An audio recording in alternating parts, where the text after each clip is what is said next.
जय श्री राधे कृष्ण। दोस्तों कई सदियों पहले एक घने जंगलों और ऊंचे पर्वतों के बीच बसा हुआ था एक खूबसूरत राज्य सूरजगढ़। यह राज्य अपनी स्मृति, सुख शांति और रहस्यमयी कहानियों के लिए दूर दूर तक प्रसिद्ध था। यहाँ के राजा विक्रम और रानी सौम्या अपनी न्यायप्रियता और प्रेम के लिए प्रसिद्ध थे, लेकिन उनकी प्रेम कहानी के पीछे छिपाता एक ऐसा रहस्य जिसके बारे में केवल कुछ गिने चुने लोग ही जानते थे। कहानी की शुरुआत होती है। राजा विक्रम एक बहादुर योद्धा थे जिन्होंने कई युद्धों में विजय प्राप्त की थी। उनका हृदय बड़ा था, लेकिन उनकी आंखों में एक गहरी उदासी हमेशा झलकती थी। कहते हैं कि यह उदासी उनके पूर्वजों पर लगे एक श्राप के कारण थी। दूसरी ओर रानी सौम्या केवल सुंदरता की मूर्त ही नहीं, बल्कि बुद्धिमान और रहस्य को सुलझाने वाली स्त्री थी। वह योग साधना और तंत्र विद्या में भी निपुण थी।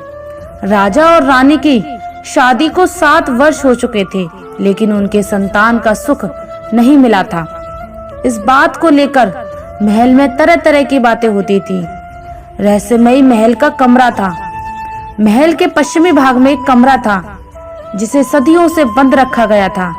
कहा जाता है कि वहां पर काल सर्प ग्रंथ रखा गया था, एक ऐसा प्राचीन ग्रंथ जिसमें अमृता और संतान प्राप्ति का रहस्य छुपा था।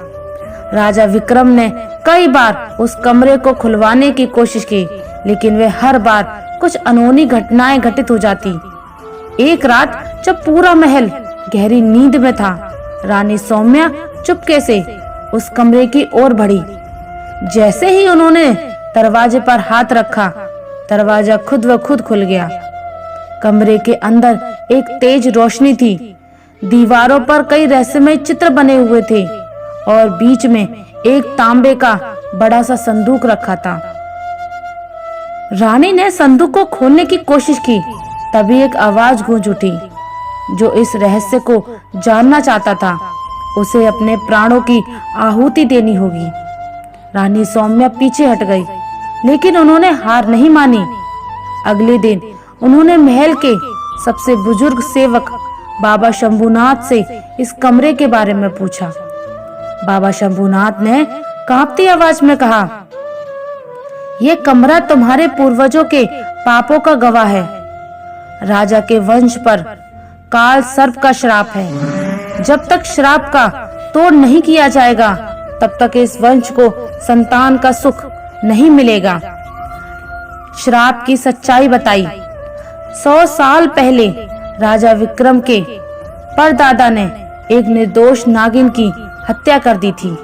वह नागिन असल में नागलोक की रानी नंदिनी थी। मरते समय उसने पूरे राजवंश को श्राप दिया था कि इस कुल में कोई संतान नहीं होगी। जब तक कोई स्त्री अपने प्राणों की आहुति देकर नागिन को पुनर्जीवित नहीं करेगी, तब तक यहाँ कोई संतान प्राप्ति नहीं होगी।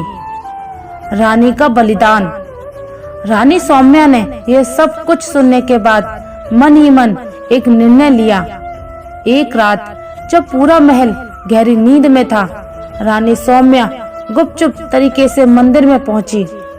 उन्होंने 21 दिनों तक कठोर तपस्या की और नागिन को पुनर्जीवित करने के लिए प्राणों की आहुति देने का संकल्प लिया।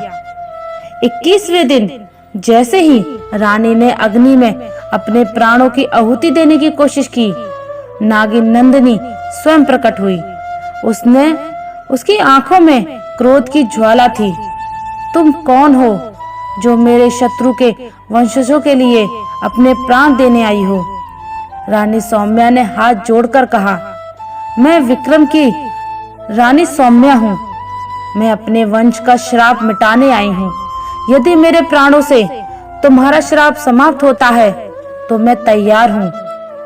नागिन नंदिनी कुछ क्षण छुप रही, फिर बोली, तेरी निष्ठा और बलिदान ने मेरा हृदय पिघला दिया है। मैं तुझे जीवन दान देती हूँ और इस वंश को श्राप मुक्त करती हूँ। श्राप का अंत हुआ। अगली सुबह जब राजा विक्रम ने सुना कि रानी सौम्या ने नागिन को पुनर्जीवित किया है, उनकी आंखों में खुशी और गर्व के आंसू छलक उठे। कुछ ही महीनों बाद रानी सौम्या ने एक सुंदर पुत्र को जन्म दिया। पूरे राज्य में खुशियों की घंटियां बज उठी। रहस्य की साजिश। लेकिन ये कहानी यहीं समाप्त नहीं होती। कुछ कहते हैं कि वह नागिन नंदिनी आज भी महल के उस कमरे में कैद है। जब रात के तीसरे पहर में महल के गलियारों में सांपों के फुसफुसाने की आवाजें आती हैं, तो लोग कहते हैं कि नागिन अपनी आजादी के लिए एक बार फिर किसी बलिदान की प्रतीक्षा कर रही है। यह रहस्यमयी कहानी आज भी सूरजगढ़ के लोगों की जुबान पर है। राजा विक्रम और रानी सौम्या का नाम इतिहास के पन्नों में अमर हो गया है, लेकिन उस कमरे का दरवाजा फिर कभी नहीं खोला गया। कहते हैं जो कोई भी उस कमरे को खोलने की कोशिश करता है, उसे अपने प्राणों से हाथ धोना पड़ता है। कहीं वो नागिन अब भी वही इंतजार तो नहीं कर रही। ये कहानी हमें सिखाती है कि प्रेम और बलिदान से बड़ा श्राप भी समाप्त किया जा सकता है, लेकिन रहस्य हमेशा रहस्य ही रहते हैं, चाहे सदियां बीत जाएं या युग बदल जाएं। प्रिय दोस्तों, आशा करते हैं आपको हमारा ये वीडियो अच्छा लगा होगा। अगर आप हमारे चैनल पर नए हैं तो चैनल को सब्सक्राइब कर लीजिए और कमेंट में जय श्री राधे कृष्णा जरूर लिख दीजिए। धन्यवाद। जय श्री राधे कृष्णा।